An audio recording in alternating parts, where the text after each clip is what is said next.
want to go to the beginning, the why. Why at 38, 37? Yeah, 38. 38. Why did you want to go back to school? Well, one, it was something that my mother always pushed me on. You know, my mother was really big on not just making you know, an impact on the community, but also making sure you get an education. And so this was something that was huge for her, but also wanted to be an example, right? When I first became county executive, some of the first articles that were released was related to me being the third county executive without a college degree. And so for me, even though it wasn't necessarily bad articles, it was like, whoa, that's a glass ceiling. I need to make sure that I can shatter those things. And so I wanted to be an example for my daughters. You know, 3 young daughters, 17, 7, and 5. And so knowing I have a daughter who's actually on her way to go to college, I thought it was important for me to show her the way, to put in the work. But it's also another thing when it comes down to this community, right? I think that there are a lot of individuals, my age, older, or maybe a little bit younger, who may be wondering if this is something that they can do. And so I wanted to be an example that, you know, no matter how old, sorry. It's all good. My phone is never.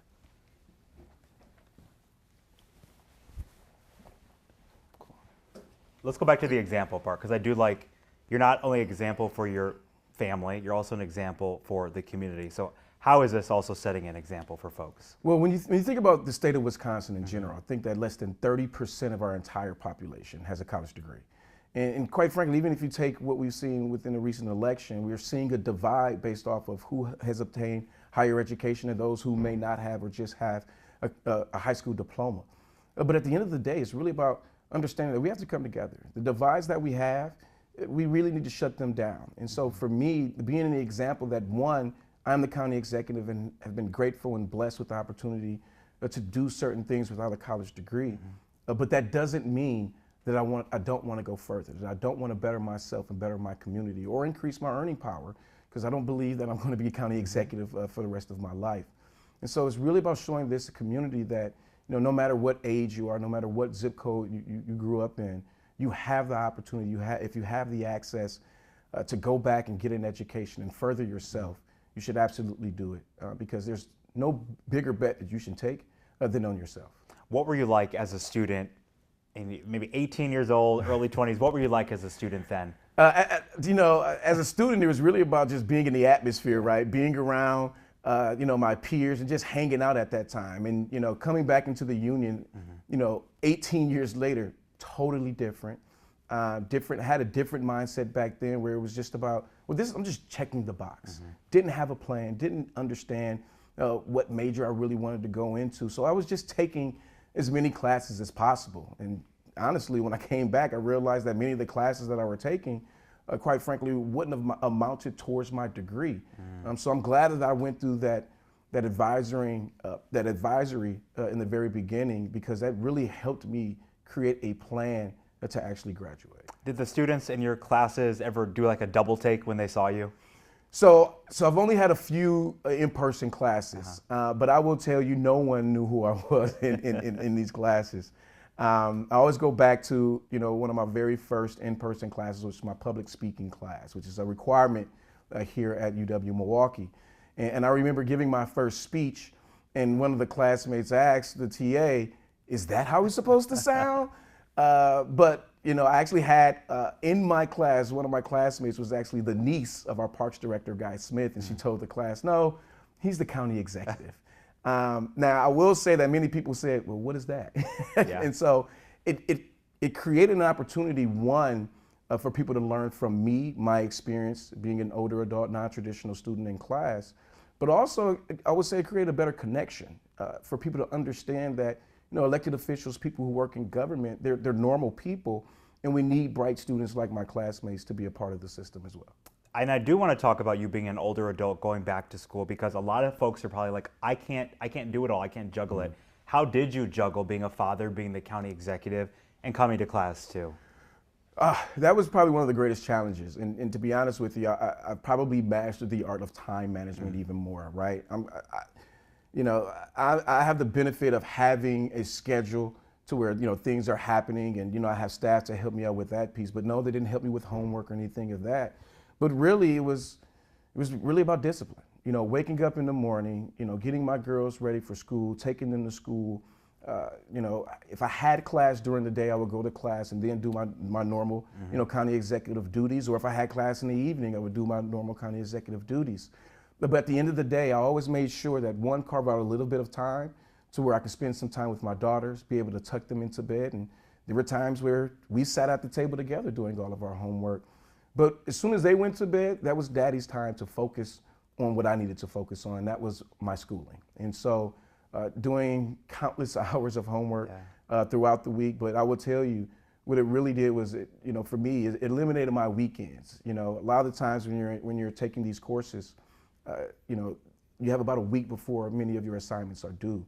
And so most people have Sunday football, mine was Sunday homework. What is your major going to be? What is your major? What is your degree going to be in? So my major and what I'm getting my degree in is community engagement and education. And with this particular degree, there's many different avenues or industries that I can pretty much go into. One being government. When you think about public administrators, this is one of those degrees you can go into. But if you're interested in working in a nonprofit or running a nonprofit or interested in entering the education field, being a teacher and it's something in that along those lines, this is an excellent major to go into. So how do you think this whole experience of going back to school, getting your degree, has shaped you into a better leader for Milwaukee County? Well, one, I would say that, you know, becoming a student, right, it was like, there was a level of imposter syndrome. So it was uncomfortable. And so one, I would say this strengthened my ability to be in more uncomfortable situations, being comfortable, being uncomfortable. But it also, it was strengthened the way that I talk to people related to how they interact with government. I mean, we're talking about younger students, right, between the ages of 17 and possibly 24, and non-traditional students who are older.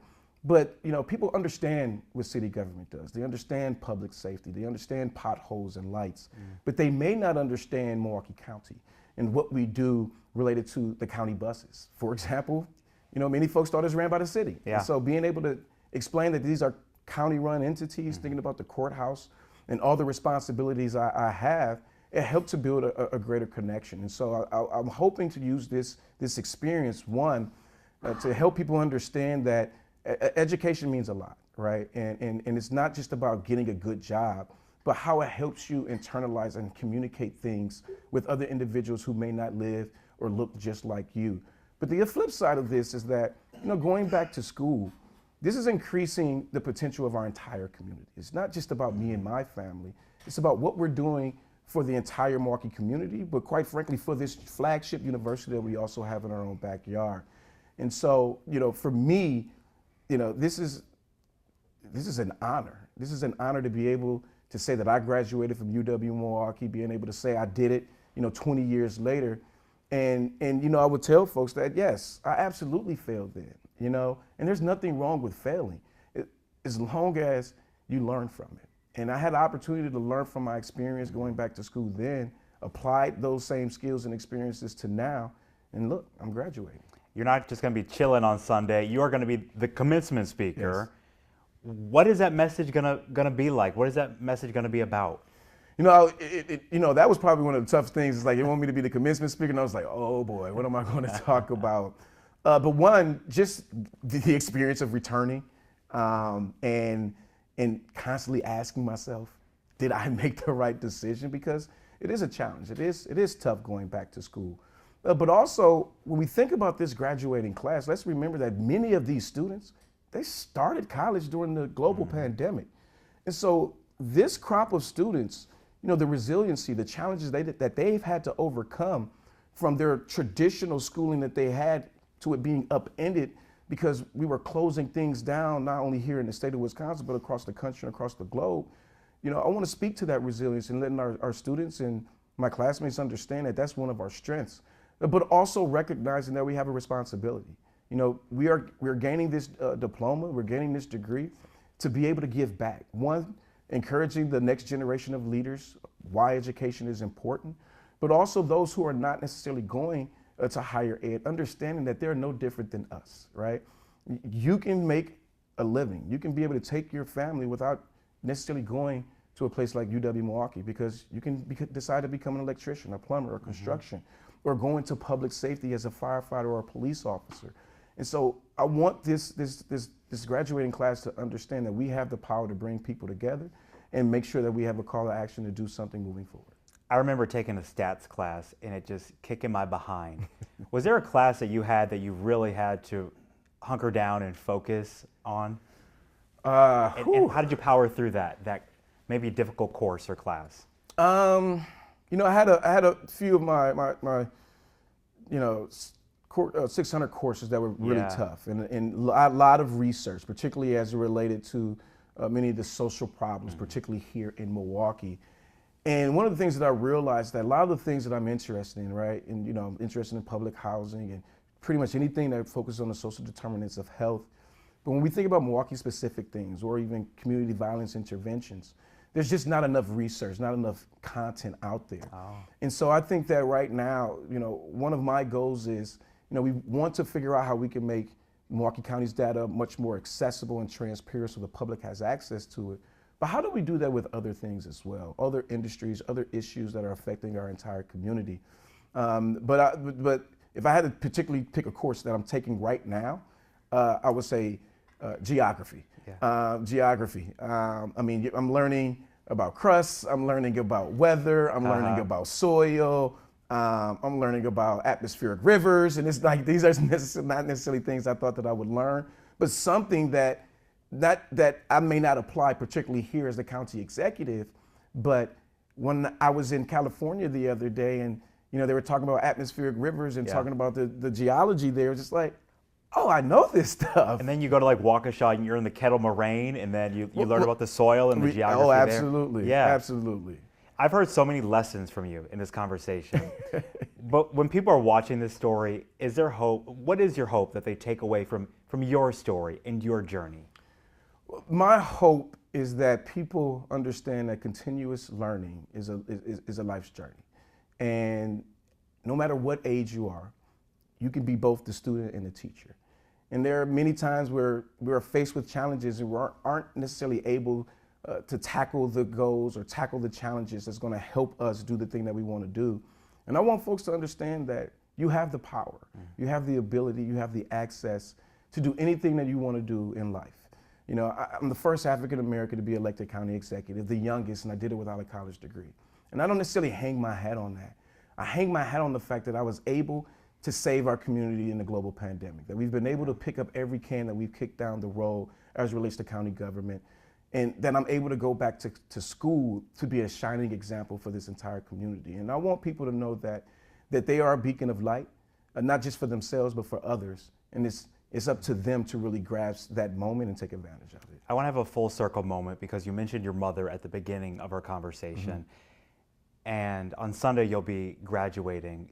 Your mother will not be there, but she'll be with you. Oh yeah. What will be on your mind when it comes to your mom, and what do you think she would think? You know, the word that comes to my mind when I think about my mother is resilience.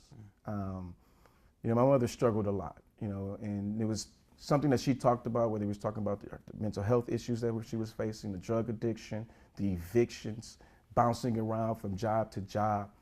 She taught me resilience, but she also taught me not to run away from the challenge.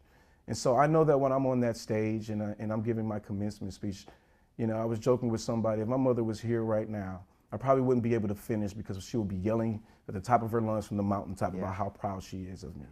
And so for me, what my mother taught me, even my father and many of my mentors, it's time for me to start instilling that into our community, into my constituents, into those who are looking to make a great impact on this community. And so, you know, while I'm on stage, I will be thinking about the fact that, you know, this is a resilient class. They embody my mother a lot because they're unafraid.